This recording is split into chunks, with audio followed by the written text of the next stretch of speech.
2020 has been one of the most challenging years for all of us. Hey everyone, it's me, Jason, and today is the day that I finally deliver on the promise I told you all. But before I share with you my plans for the relaunch of this channel, I felt the first video was to give you an update on 2020. Well, let me take a step back. In 2019, I had this vision. I was clear about the goals I wanted to accomplish this year.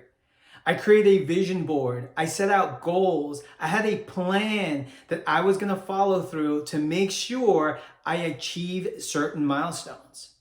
Well, 2020 arrived and we all know what's transpired and happened since. 2020 has pushed all our limits. 2020 was supposed to be the year where I was clear about my path.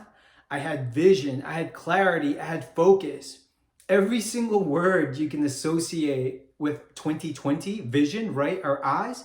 Well, I was using all those words because I was excited for 2020. I had my entire year planned out. And 2020 started like every other year with a lot of excitement and I was moving forward. I actually spent time in Tucson, Arizona, holding a talk with a credit union about financial wellness. And I had the opportunity to explore a national park that I hadn't been to. So 2020 was looking bright and I was planning to go overseas to go visit my grandmother and my family in the Philippines. And all of a sudden, the pandemic hits. 2020 started unraveling for me. All the events, the speaking gigs, the partnerships that were planned for 2020 evaporated in an instant. I was frantic, I was scared, I didn't know what to do. And so, like many of you, I turned to social media for comfort. Well, social media isn't really truly comforting. I got angry, I got sad.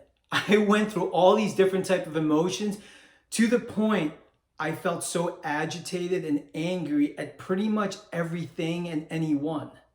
So I had to tune it all out. I turned off social media, and that night I slept over 17 hours. That's how much my body was so exhausted and tired from what was going on. And that was the moment I realized I needed to accept the situation. I needed to figure out how to turn this year around.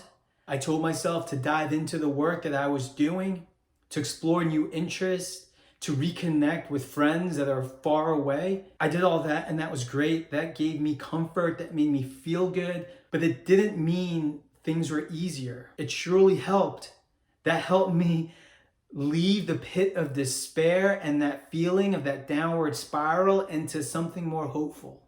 And so in April, I decided I was going to challenge myself. I was going to do the things I said I wanted to do, but didn't have the time. And so I went and I read 30 books in April. I got rid of coffee. I leaned into my practice of meditation and yoga. And in the summer, I found myself going into yoga teacher training to finally get the certification I dreamed of for the past 8 years. That led me to breathwork certification. That led me to a community of people who are wellness warriors in their own light. And as things improved and I thought we were moving in the right direction, I lost my grandmother and then my uncle. And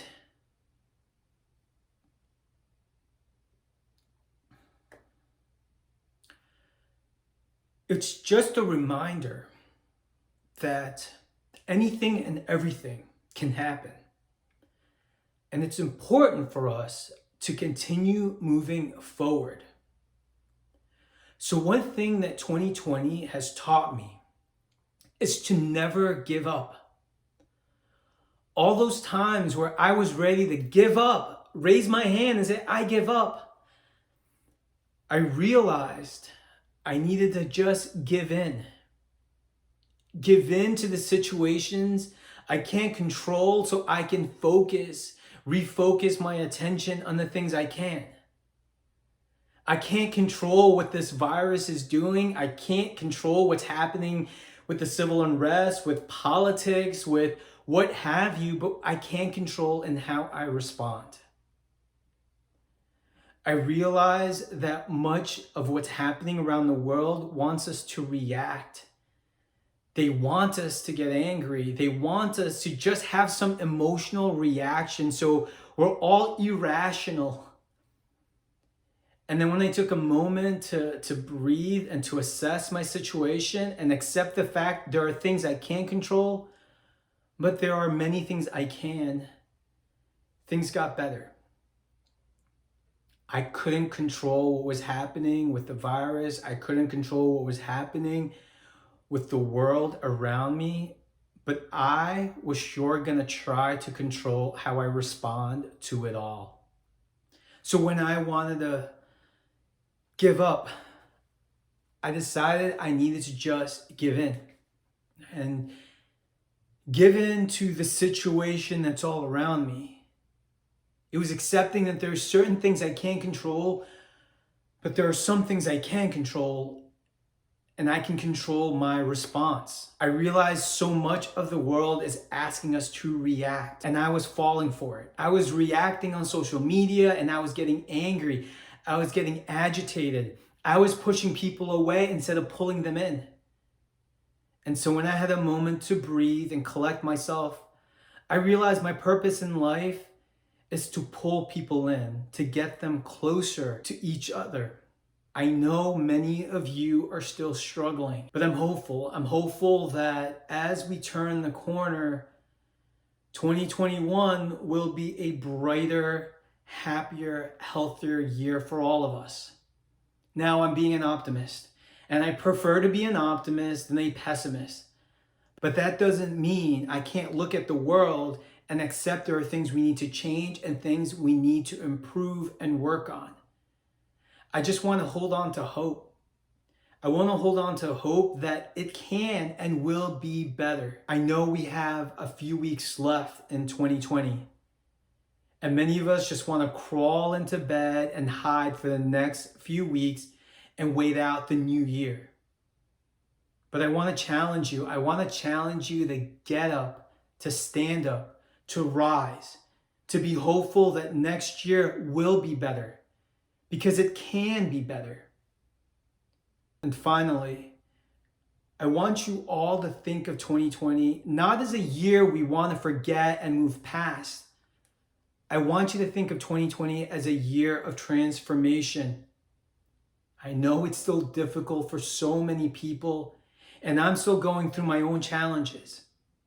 But I have to hold on to the hope that this year is forcing me to reevaluate my choices, to reevaluate the things I thought were important in order to allow me to grow, to allow me to expand my horizons far above my previous expectations.